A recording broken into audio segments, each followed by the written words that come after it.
Cintas, the uniform and rug company. If you were thinking about a position with this company or you are very curious about the interview process, then this video is definitely for you. Obi-Wan Kenobi, please hold me, don't show me, Obi.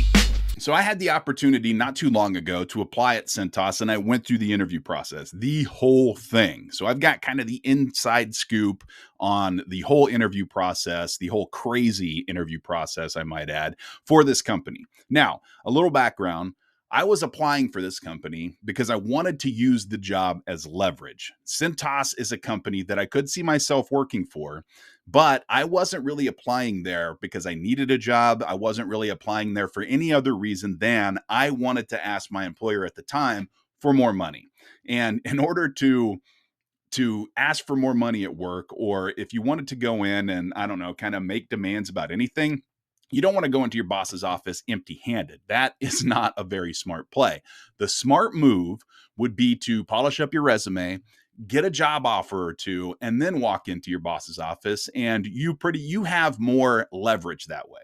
You could walk in and say, hey, this is a great place to work. I like what's going on here for the most part, but my pay, it could be a little bit better. You are going to get a better response, or you're going to be taken more seriously, I should say, if you have something on the table. If you say, look, Cintas is offering me a position, the pay is going to be better, the benefits are going to be better, something like that. So long story short, it's better to have leverage. You don't want to walk into your boss's office empty-handed. Make sure that you have a leg to stand on, have a job offer or two, and then that way they're going to take you more seriously. So with that said, I do want to make it a point to say that I'm not going to pretend like I didn't try to get hired on with the company, because I didn't get a job offer. I was not offered a position. I was actually rejected. And going through this again, I don't want to make it seem like I'm bitter and that's why I'm making this video or anything like that. I did discover that it's a crazy interview process. It's long and drawn out, but I don't want to make it sound like I'm ranting on the company because I didn't get a job there. I did want to use it as leverage, and I did try to apply for the company, but I did get rejected. In my defense, this was not something that I studied as hard for. Now, if I was looking to improve my situation, if I was really looking for a job, if I was at a job that I did not like, and I wanted to get in with a better company, then I would have studied more. I would have practiced interviews. I would have done role plays, stuff like that.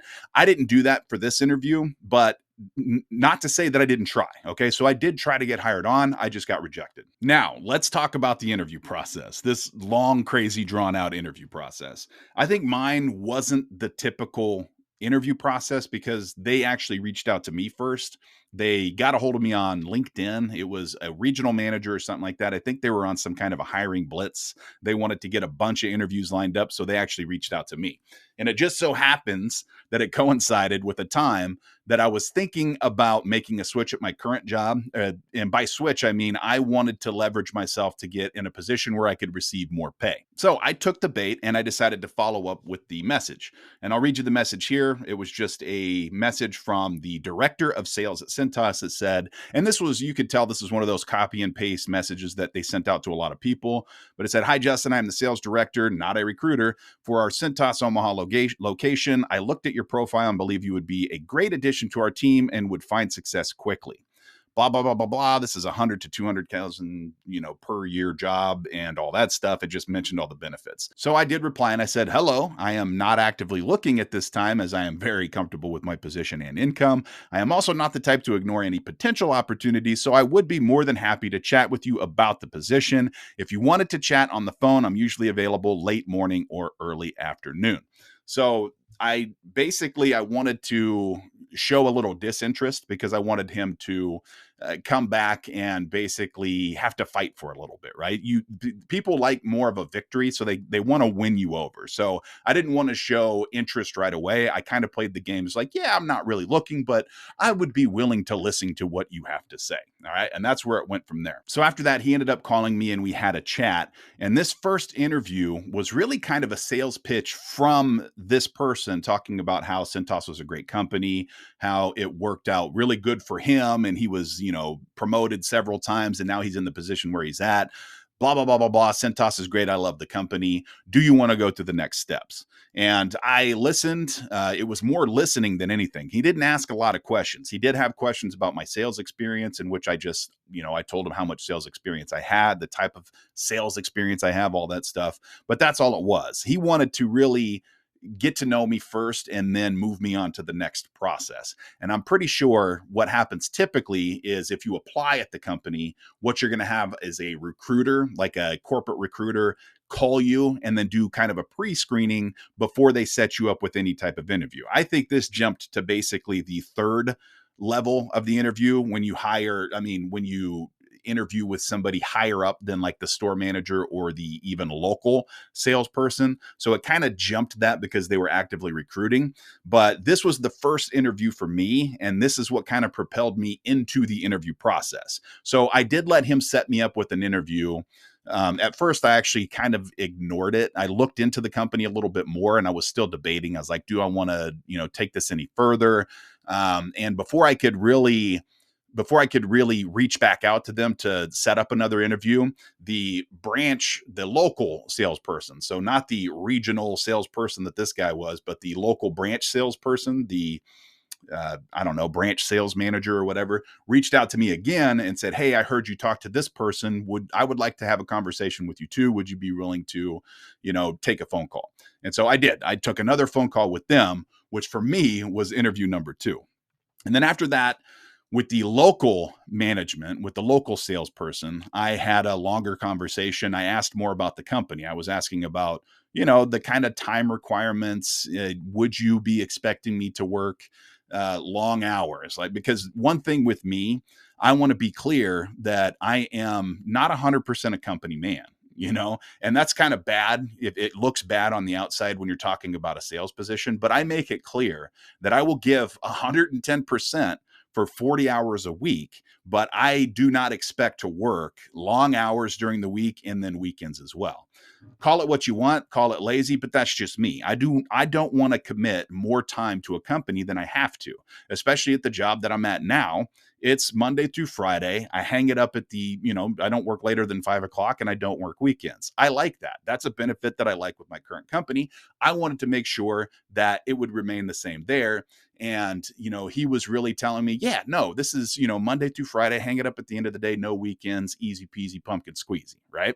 So that was the second interview, which then prompted them to have me apply for the position. So I applied for the position after 2 interviews. They had reached out to me. I spoke to 2 different people, and then I finally applied for the position, which prompted the recruiter to call me and go through some initial questions. So again, I think the way the process usually works is you'll apply for the position. If nobody's reached out to you, you'll apply for the position, and then this corporate recruiter will call you, ask some initial questions, and then see if they want to move you on to the next step. Next step being they'll probably get you in front of that local branch sales manager, and then the branch manager.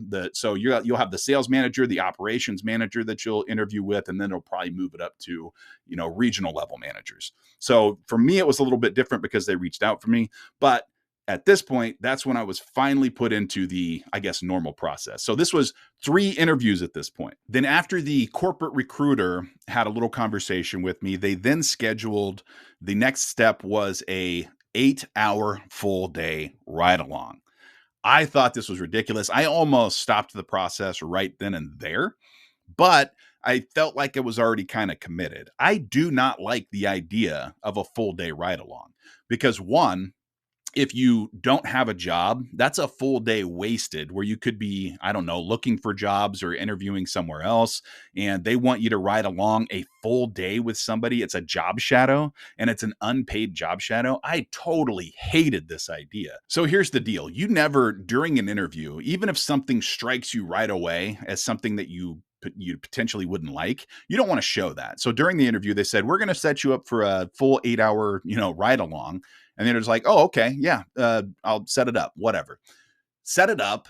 agree to whatever first, and then afterwards decide, is that something that I really want to do? And that's what I had to do. I took a day or two to just think, is like, do I really want to take a full day of PTO to do this job shadow, to do this ride along? And so I decided I did want to. And, it was a way for me to meet everybody that I've been talking to, really.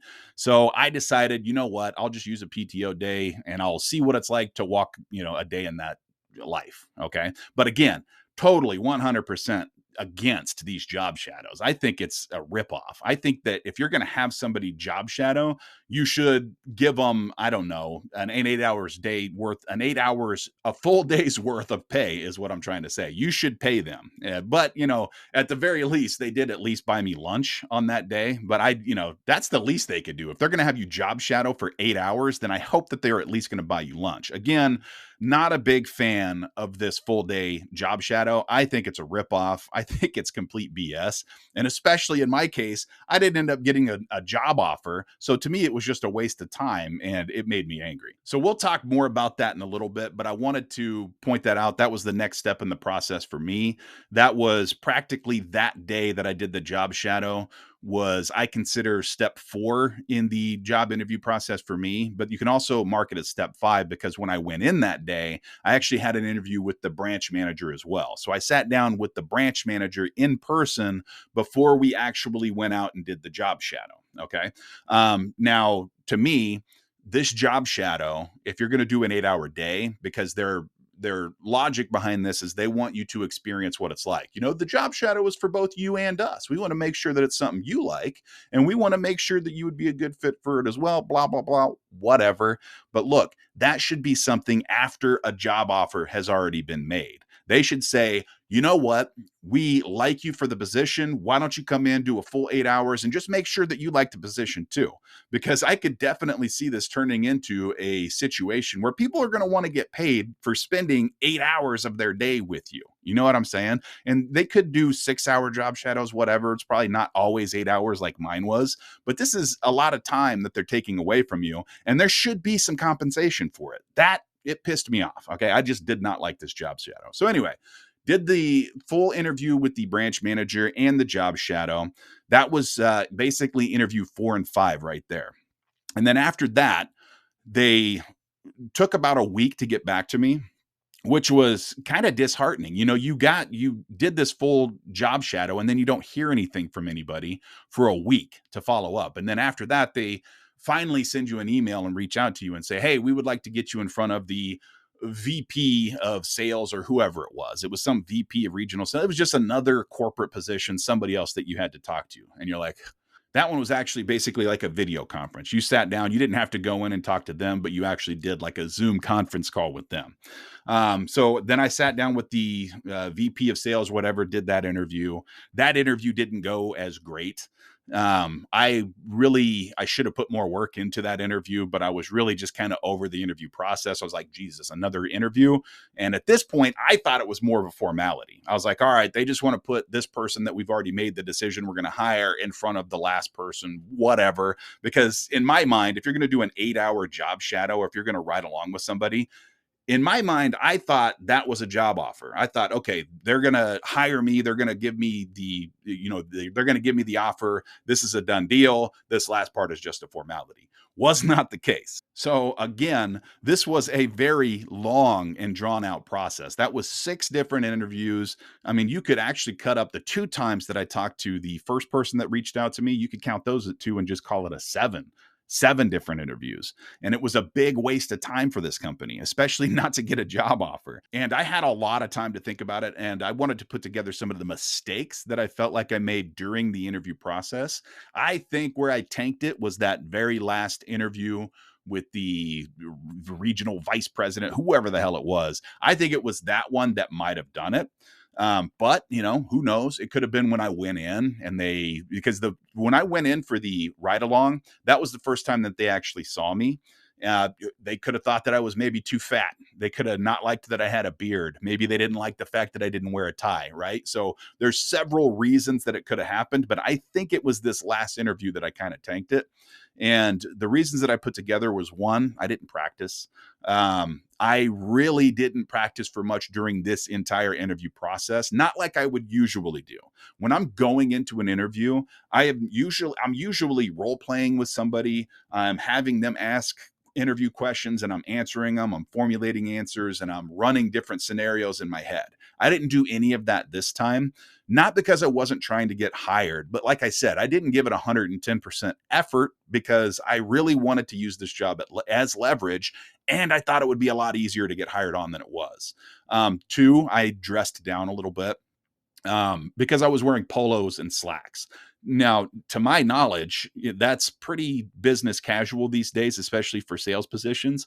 But I found out that Cintas is this company, they're kind of old school in their approach to wearing a suit and tie. I mean, during my ride along, the person that I rode with said they would really rather have us in a suit and tie to go talk to different manufacturer companies, which blew my mind because that's so old school, right? You don't want to walk into a manufacturing plant where people are wearing jeans and t-shirts and then you show up as the sales guy in a suit trying to sling your products. It didn't make sense to me. To me, that's a little outdated, but it was a surprise to me. So I felt like I didn't dress up enough for this position. I was really just wearing polos and slacks, and I was a little too dressed down for it.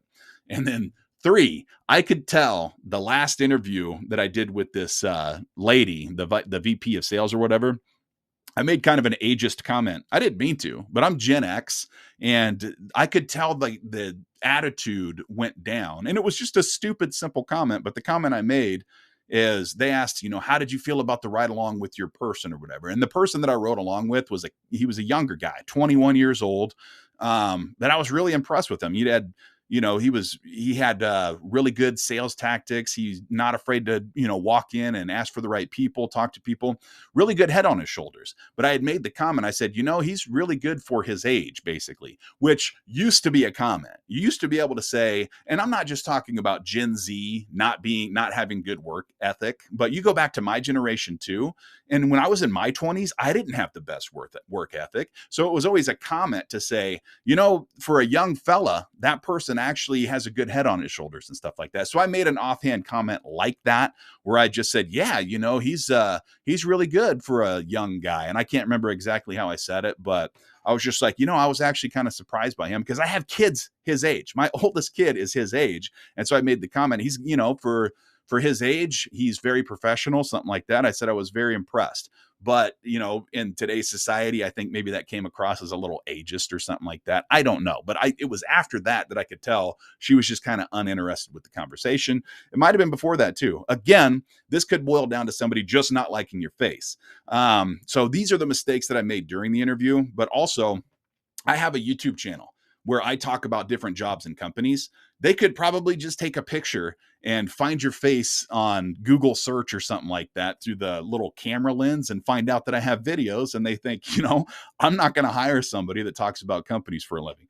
Understood. I try not to think about it too much as to why I didn't get the position, but these are the mistakes that I outlined are the reasons that I think that I kind of tanked that interview and didn't get a job offer. So really quick, I just wanted to recap. I think that you're going to have, at least during this process, I'm going to think you're going to have at least 2 phone interviews, maybe 2 Zoom call interviews. You're going to have an in-house interview and then a full day ride along. So if you're interviewing with Cintas, you're looking at about at least six different interviews, which to me, way too complicated. That is way too complicated. They should be able to streamline that. I do not understand why you need to interview that many times with a company. And I'm sure that when you ask the right people in the right position, they say, well, we're looking for the best talent. Of course, we're going to put them through this rigorous hiring process. But the thing that pissed me off the most about this job interview process is the full day ride along. That full day ride along is complete bullshit. It is not something that people look forward to. I am very confident that they have a lot of people skip out when it comes to that and probably not show up because they're thinking to themselves, I'm not going to spend a full day riding along with somebody without a job offer. It just doesn't make sense. And I'm sure they do that to probably weed some people out. But again, I think it's such a stupid move and it's such a stupid thing to do. I am not a fan of the 8-hour job shadow. I wouldn't go as far to say as class action lawsuits. That's not likely, but bad publicity, that is likely. And you can hop over to recruiting sites like Glassdoor, and you have people that are posting about their negative experience just interviewing with the company. Yeah, one that says, I applied through a recruiter. I interviewed at Cintas in Charlotte, North Carolina in May 2023. The biggest joke of a process. They will reach out to you, then ghost you, then schedule an appointment, then no show, then ask for another meeting, then promise you will make 200 to 200,000 with a 40,000 base salary. Ended up refusing the formal interview. So this person got fed up with the interview process. And if you remember, I talked not too long ago, midway through, I about got fed up with it too.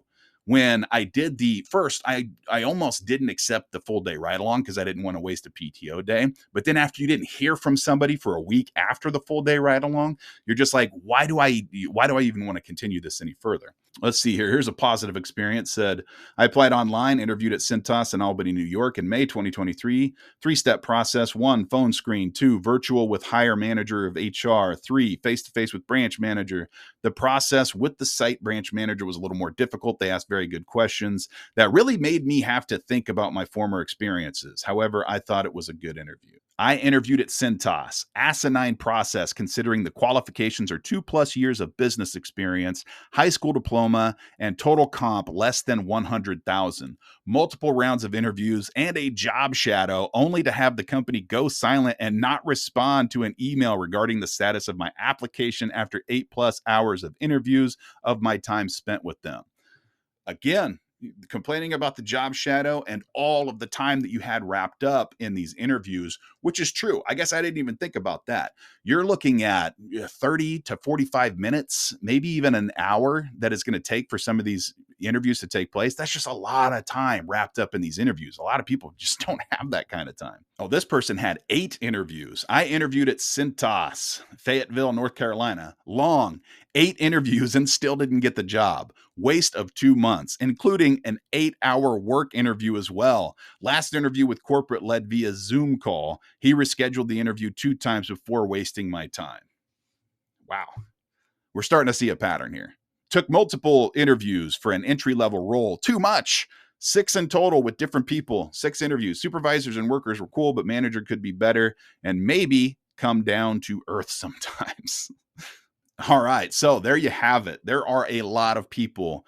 I'm not alone. I'm not alone in this. There are a lot of people that just think the Cintas hiring process and the interview process is crazy. I personally disliked the most the full day ride along. I thought that was ridiculous. I think that should come after an official job offer. There's no reason a company should have you ride with them or do a full day's work. You know, depending on the way you look at it. On sales, I really just tagged along with somebody and watched them talk to other people. But if they're doing a full day ride along where you're helping somebody pick up mats and deliver uniforms and stuff like that, if you're actually doing physical work, I would be pissed. And I think, I'm not 100% sure, maybe you can tell me in the comments if you've done a ride along. Do they have you do that? I mean, are they having you help basically pick up the uniforms and pick up the rugs and do all that stuff? Because if I had to do any physical labor, then I would be bitching a lot more. Me, I rode with somebody, watched them, all that stuff, but it wasn't physically draining or anything like that. Just a waste of my time.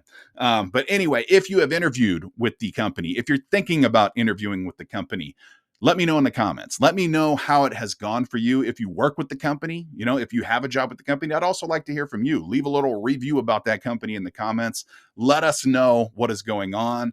Lastly, very crazy interview process. Just keep that in mind. I honestly think it's probably a decent company to work for. I have to imagine that this interview process probably blocks a lot of good employees from joining the company. It is so complicated. It's so drawn out. There's too many interviews. It just seems like it's too complicated. But anyway, like I said, leave comments. Let me know.